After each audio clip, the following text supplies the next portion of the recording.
Naghahanap ba kayo ng latest phone na Huawei?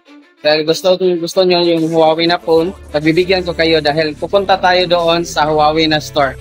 Bali, titingnan natin kung ano ba yung latest nila at ano ba yung ma-offer na phone ni Huawei ngayon.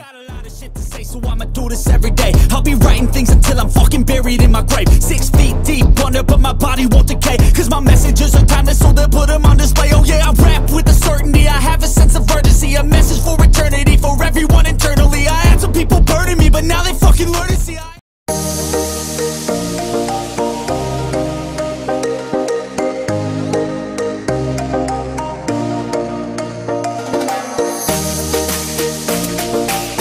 So what's up mga ka-tech? Nandito tayo ngayon sa Huawei store at nandito si Ma'am Rebecca para gabayan tayo sa pagpili ng Huawei phone. Hi guys, good morning. By the way, my name is Rebecca. So, bakit kayo sa model of travels? We have our new Huawei Nova 12 SE. Our new 12 SE has 8 RAM and then 256 internal storage. So, marami ko na mga files na download guys and na-save. And then, naka-slide 4,500 mAh yung battery, 66 watts Huawei Supercharge. Within 36 minutes, automatically full charge yung phone niya.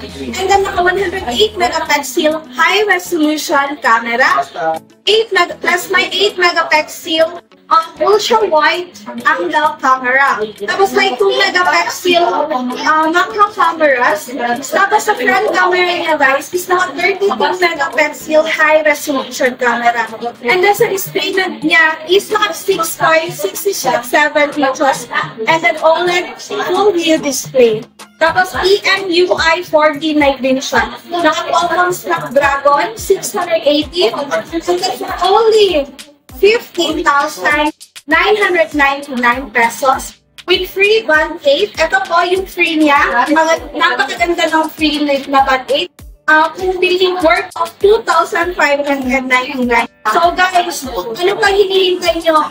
Punta na kayo dito sa mga Huawei stores and then especially dito sa J-Mall Tagum 3rd floor Huawei store, Huawei Experience Store. So see you guys. Thank you so much.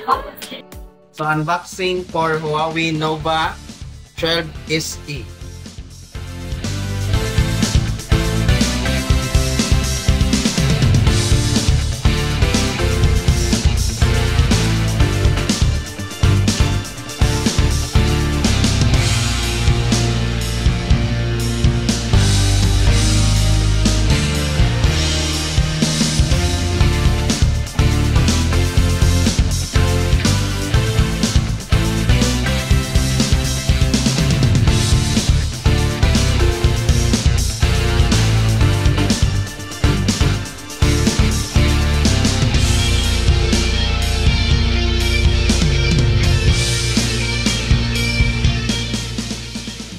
So ayan yung Huawei Nova 12 SE. So ayun nga, nandito tayo ngayon sa Huawei store at ayun si Ma'am Rebecca nandun sa likod. At sana nagustuhan niyo tong video na to. At please don't forget to like, share, and subscribe at paki-comment na rin kung ano ba yung gusto niyong phone next vlog natin. Bye bye!